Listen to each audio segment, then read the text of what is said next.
အားလုံးပဲမင်္ဂလာပါရှင်ခေတ်ပညာ Grade 1မြန်မာစာအုပ်ကိုအသုံးပြုပြီးတော့ຫນွေရသည်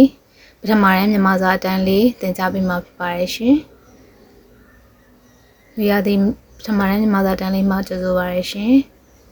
တတမမီတို့ရေဒီနေ့မှာတော့ဆရာမတို့ကပထမတန်းမြန်မာစာအခန်း1ရဲ့ရင်းရင်းနှီးနှီးမိတ်ဆက်ကြရအောင်ဆိုတဲ့အခန်းလေးကိုစတင်မှာဖြစ်ပါတယ်အရင်ဆုံးအခုမြင်နေရတဲ့ slide ထဲမှာရှိရဲ့ပုံထဲမှာဗာလေးတွေ့ကြလဲတတမမီတို့ကြည့်ပါအောင်ဟုတ်တယ်ခလေးလေးယောက်ကစားနေကြတယ်ပျော်ပျော်ရွှင်ရွှင်နဲ့ကစားနေကြတယ်မျက်နှာလေးတွေကပြုံးနေရပဲဟုတ်ပြီနောက်ထပ် slide တစ်ခုကိုကြည့်ပါအောင်ခလေးတွေဘာဖြစ်နေကြပြီလို့ထင်လဲဟုတ်တယ်ဘိုက်စာနေကြတယ်ဘိုက်ကလေးတွေကိုကိုင်းထားလို့မျက်နှာလေးတွေကလည်းမဲ့ကစားကလုံးဝကစားပြီးသွားပြီဆိုတော့ဘိုက်တွေစလာကြပြီပေါ့ဟုတ်တယ်နော်နောက်ထပ် slide တစ်ခုကိုကြည့်ရအောင်ဟိုမားတဲ့ငပြောကင်ထမ်းလာတဲ့ဦးလေးကြီးလာပြီဟေးတဲ့ဦးလေးကြီးကလည်းခလေးတို့ငပြောသီးစားကြမလားကွယ်မေးရဲ့အဲ့လိုမျိုးမေးလိုက်တယ်ငပြောကင်ထမ်းလာတဲ့ဦးလေးကြီးလည်းရောက်လာတယ်အဲ့ချိန်မှာခလေးတွေဘာလုပ်ကြမယ်လို့ထင်လဲသာမေကိုစဉ်းစားကြည့်ပါဦး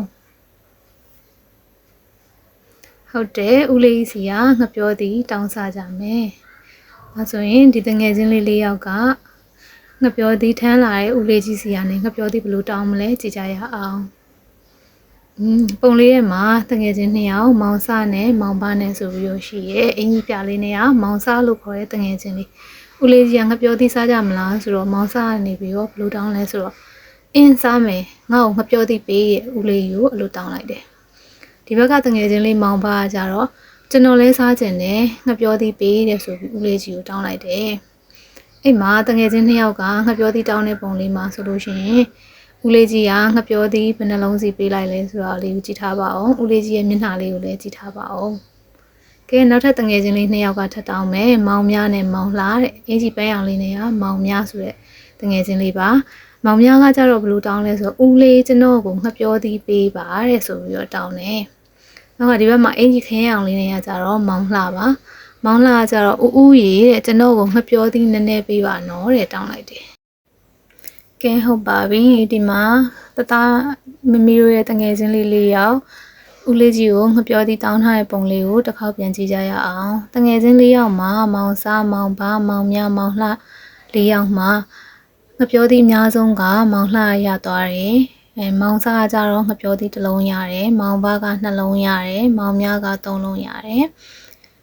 ပြီးတော့ဦးလေးကြီးရဲ့မျက်နှာမှာဆိုလို့ရှိရင်လည်းတယောက်စင်းစီတောင်းတဲ့အချိန်မှာမျက်နှာလေးကပြောင်းသွားတယ်မောင်စားကတောင်းတော့မျက်နှာကနည်းနည်းမဲ့နေရယ်မောင်ပါကတောင်းတော့နည်းနည်းပြုံးလာတယ်မောင်မြကတောင်းတော့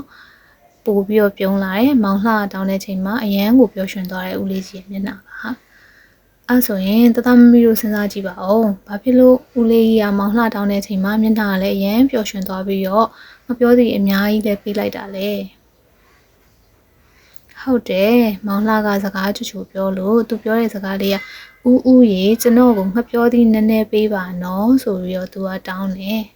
အဲ့လိုတောင်းတဲ့အခါမှာဦးလေးကအရန်ပျော်ရွှင်သွားတဲ့အတွက်ကြောင့်အများကြီးပေးလိုက်တယ်ကဲနောက်ပုံကြည့်ကြည့်ရအောင်ငှပြောသည်အများဆုံးရသွားတဲ့တငယ်ချင်းလေးကတခြားတငယ်ချင်းတွေကိုမလုပ်ပေးလဲဟုတ်တယ်ငှပြောသည်ကိုဝေပေးလိုက်တယ်သူကတယောက်တည်းအများကြီးမြူပဲနဲ့ခြားတငယ်ချင်းတွေကိုဝေပေးလိုက်တယ်အားကြောင့်မို့ဒီပုံလေးကိုကြည့်ပြီးတဲ့အခါမှာစကားကိုအမြဲတမ်းချူချူတသားပြောတာကပို့ပြီးတော့ကောင်းတယ်နော်အဲ့တော့စကားကိုရင်ရင်ကြည်ကြည်ပြောကြမယ်ကဲဒီ slide လေးကိုကြည့်ပါဦးရင်ကျေးတာကိုအမှန်ချင်လို့မရင်ကျေးတာကိုအမှားချင်မယ်ဆိုတဲ့ slide လေးပါပုံထဲမှာပထမဆုံးပုံထဲမှာမိမိလေးတွေတားလေးရှိရဲ့လွယ်အိတ်လေးကြောဖို့အိတ်လေးလွဲထားကြတယ်သူတို့ပြောတဲ့စကားလေးကတို့တွေတူတူကြောင်းသွားကြရအောင်လို့ပြောလိုက်တယ်အဲ့တော့အမှန်ချစ်ရမှာလားအမှားချစ်ရမှာလားဟုတ်တယ်အမှန်ချစ်ရမှာနောက်တစ်ပုံကြည့်ကြည့်ပါဦးနောက်တစ်ပုံမှာဘာဖြစ်နေကြလဲတယောက်ကငိုနေတယ်တယောက်ကအယုတ်ကိုကင်ထားတယ်ပြောလိုက်တာကဘာပြောလိုက်လဲဆိုတော့ငါ့ကိုအယုတ်ပေးစမ်းလို့ပြောလိုက်တယ်အဲ့တော့အမှန်ချစ်ရမှာလားအမှားချစ်ရမှာလားဟုတ်တယ်အမှားချစ်ရမှာ နောက်ထပ်တစ်ပုံမှာကြည့်ပါဦးအင်ကြီးအပြာလေးနဲ့တသားတစ်ယောက်ရဲ့အင်ကြီးအဖြူလေးနဲ့တသားတစ်ယောက်ရဲ့သူတို့နှစ်ယောက်ဘာလုပ်နေကြရလဲဟုတ်တယ်စာကြက်နေကြတယ်စာဖတ်နေကြတယ်အဲ့မှာအင်ကြီးအပြာနဲ့ကိုကိုကြီးကပြောလိုက်တယ်ညီလေးစာကြိုးစားနော်တဲ့အဲ့လိုပြောလိုက်တော့အမှန်လားအမှားလားဟုတ်တယ်အမှန်ချေရမှာနောက်တစ်ပုံမှာဆိုရင်ကြတော့ဟဲ့ငါနဲ့လာဆော့တယ်အဲ့လိုပြောလိုက်တယ်အဲ့တော့အမှန်ချေရမှာလားအမှားချေရမှာလားဟုတ်တယ်အမှားချေရမှာပါနောက်တစ်ပုံမှာဆိုရင်မမေနဲ့မမီလေးနဲ့ဘာလုပ်နေကြရလဲဟုတ်တယ်မမီလေးကမမေကိုဖတ်ထားတယ်ဖတ်ထားပြီးတော့ဘာပြောလိုက်လဲဆိုတော့မမေရေမိုးဝယ်ကျွေးပါနော်တဲ့အဲ့တော့အမှန်ချေရမှာလားအမှားချေရမှာလားဟုတ်တယ်အမှန်ချေရမှာသူကချွတ်ချွတ်တသားလေးပြောလိုက်တယ်ကဲဒီနောက်ဆုံးပုံလေးကိုကြည့်ကြည့်ပါဦးဟုတ်တယ်ဆရာမရဲ့တသားမမီတို့တွေရဲ့ဘာလုပ်နေကြလဲဆိုတော့ထိုင်နေကြတယ်ထိုင်နေပြီးတော့ပု္ပ္ပစာလေးရှင်းပြပါလားဆရာမတဲ့ဆိုတော့အမှန်ချရမှာလားအမှားချရမှာလားဟုတ်တယ်အမှန်ချရမှာကဲအဲ့ဆိုရင်ဆရာမတို့နောက်ထပ် slide တစ်ခုကိုကြည့်ကြမယ်သူကအချင်းချင်းမိတ်ဆက်ကြရအောင်တဲ့ကိုယ်နာမည်လေးရေးလို့ကွယ်တငယ်ချင်းနာမည်လေးရေးကြမယ်ပုံထဲမှာဆရာမရဲ့ကျောင်းသူလေးရဲ့ကျောင်းသားလေးရဲ့နောက်ထပ်ကျောင်းသူလေးတစ်ယောက်ရဲ့ရှိရဲ့အဲ့မှာဆရာမကနေပြီးတော့စပြီးတော့မိတ်ဆက်တယ်ဆရာမနာမည်ကတော့ဒေါ်မေသူပါတဲ့အဲ့နဲ့ကျောင်းသူလေးကနေပြီးတော့သမီးနာမည်ကတော့ဆိုပြီးတော့မိတ်ဆက်ပေးရဲ့သူနာမည်ကိုကျောင်းသားလေးကလည်းသားနာမည်ကတော့ဆိုပြီးတော့သူနာမည်လေးကိုမိတ်ဆက်ပေးရဲ့နောက်ထပ်ကျောင်းသူလေးတစ်ယောက်ကလည်းသမီးနာမည်ကတော့ဆိုပြီးတော့သူကိုယ်သူမိတ်ဆက်ပေးရဲ့ကဲအားဆိုရင်ဆရာမတို့လည်းမိတ်ဆက်ကြရအောင်ဆရာမနာမည်ကတော့ဒေါ်မာလာပါ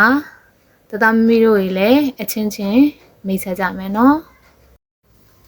ကဲဆရာမတို့အချင်းချင်းမိတ်ဆက်ကြပြီးသွားပြီဆိုရင်တော့ဒါလေးကကြပြလေးတစ်ပုဒ်ဖြစ်ပါတယ်ကြပြလေးကို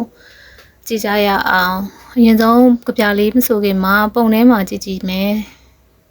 ပုံထဲမှာဘာတွေတွေ့လဲဟုတ်တယ်ဆရာမရဲ့ကလေးတွေဘာလုပ်နေကြလဲဟုတ်တယ်လက်ပိုက်ပြီးတော့ဆရာမကိုနှုတ်ဆက်နေရဲ့ဆရာမတို့နှုတ်ဆက်လို့ရှိရင်ဘယ်လိုနှုတ်ဆက်ကြလဲဟုတ်တယ်မင်္ဂလာပါလို့နှုတ်ဆက်ကြတယ်ဟုတ်ပါပြီဒီကြပြလေးရဲ့နာမည်ကမင်္ဂလာပါဆိုတဲ့ကြပြလေးဖြစ်ပါတယ်ဒီကြပြလေးကိုဆရာပြင်းမနာမောင်နေသိန်းကရေးဖွဲ့ထားပါတယ်ဆရာမနဲ့တူတူကြပြလေးကိုလိုက်ဆိုကြည့်ရအောင်ဆရာမတစ်ခေါက်ဆိုပြမယ်ပြီးရင်တသားမမီတို့ကနောက်ကနေတစ်ချောင်းစီလိုက်ဆိုပေးပါနော်မင်္ဂလာပါမောင်တို့မယ်တို့ကြောင်းခန်းဝင်အပြုံးပန်းကိုဆင်းမင်္ဂလာပါဆရာမညီညီညာညာနှုတ်ဆက်ကြဟုတ်တယ်ဒီကြပြလေးကမင်္ဂလာပါကြပြလေးဖြစ်ပါတယ်ဒီကြပြလေးကိုဖေဖေမမေတို့နဲ့တူတူအိမ်မှာပြန်ဆိုပြီးတော့လေ့ကျင့်ထားကြမယ်နော်ကြပြလေးကိုအခုဆရာမအစအဆုံးနောက်တစ်ခေါက်ပြန်ဆိုပြမယ်နော်မောင်တို့မယ်တို့ကြောင်းကန်းဝင်အပြုံးပန်းကိုဆင်းမင်္ဂလာပါဆရာမညီညီညာညာနှုတ်ဆက်ကြဟုတ်ပါပြီဒီကြပြလေးကိုတသားမမီတို့တွေပြန်ပြီးတော့လေ့ကျင့်ထားပေးပါနော်ဒီနေ့တော့ဒီလောက်ပါပဲအားလုံးကျေးဇူးတင်ပါတယ်